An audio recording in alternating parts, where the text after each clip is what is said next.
Colonel Garma, you said that Captain Albotra mentioned the killing to you in a courtesy call in your office, correct? Yes, Your Honor. Was it at that time, were you the Chief of Police of Cebu City? Yes, Your Honor. So, when he made that courtesy visit to you, was it after his reassignment to Station 1 of Cebu City?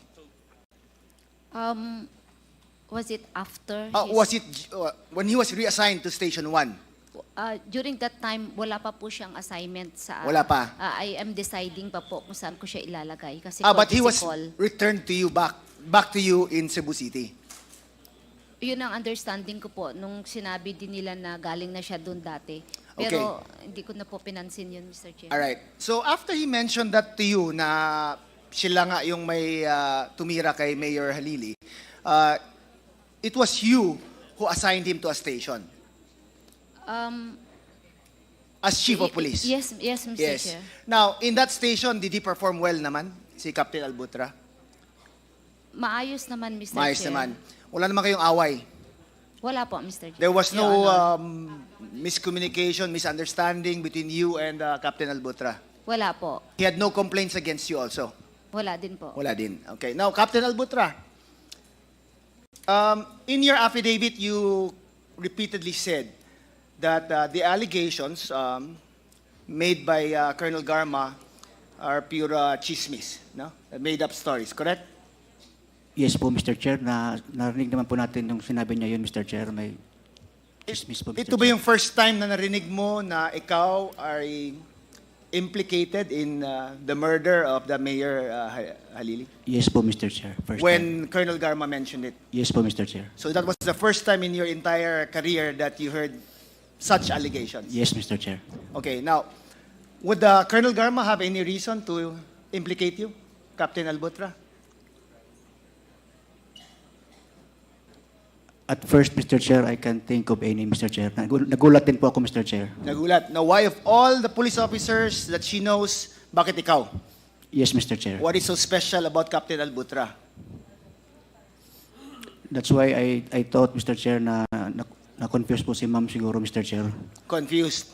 Opo, Mr. Chair. Baka lang na-confused. Yes, Mr. Chair. Kasi yung inabay po niya, Mr. Chair, chismis. Tapos ginagawa niya po, ako na po yung nagsabi, Mr. Chair. Okay. Now, Colonel Garma, when Captain Albutra made that statements to you, was it clear to you na it was him bragging about what they did? Yes, Mr. Chair. Siyang nag-volunteer. Kaya hindi ko talaga makakalimutan po. Yeah. Kasi hindi ako updated nun kung sino yung mga namatay na mga politicians nun. It was him who volunteered. So you were surprised that all of a sudden someone would out of the blue say or claim to have participated in the killing of a mayor. Yes po. That's Your why it Honor. will always be memorable for you and it would be easy to recall such an event, correct? Yes po. Now, Captain Albutra said that he will file cases against you. That's what is mentioned in his affidavit because he's claiming that what you've said are pure lies. What is your comment to that, Colonel Garma? Makokonsensya din po yan kasi I treated him very well when I was the city director of Cebu City. In fact, may mga operations din yung mga tao niya na he needs my intervention and I gave my full support. Alam po niya yan. So Now, you- if he will sue me, I will face it, but I can look it straight in his eyes. I am not lying, and he is lying, and he is coward to mention names na alam niya kung sino talagang tumira kay Mayor Halili. He knows it. Konsensya na lang po niya yan, Mr. Chair and Your Honor. Captain Albutra, Colonel Garma says that she took care of you, no?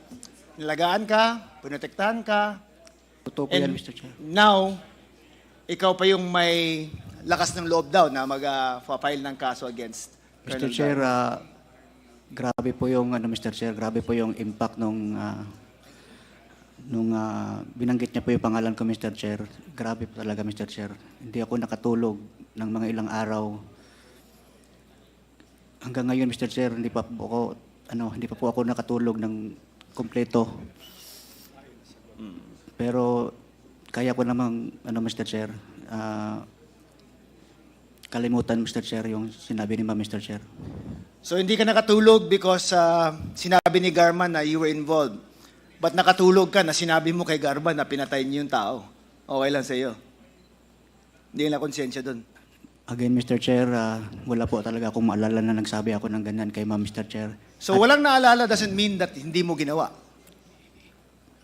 Hindi ko po ginawa yun, Mr. Chair. Okay. Thank you, Mr. Chair. That's all.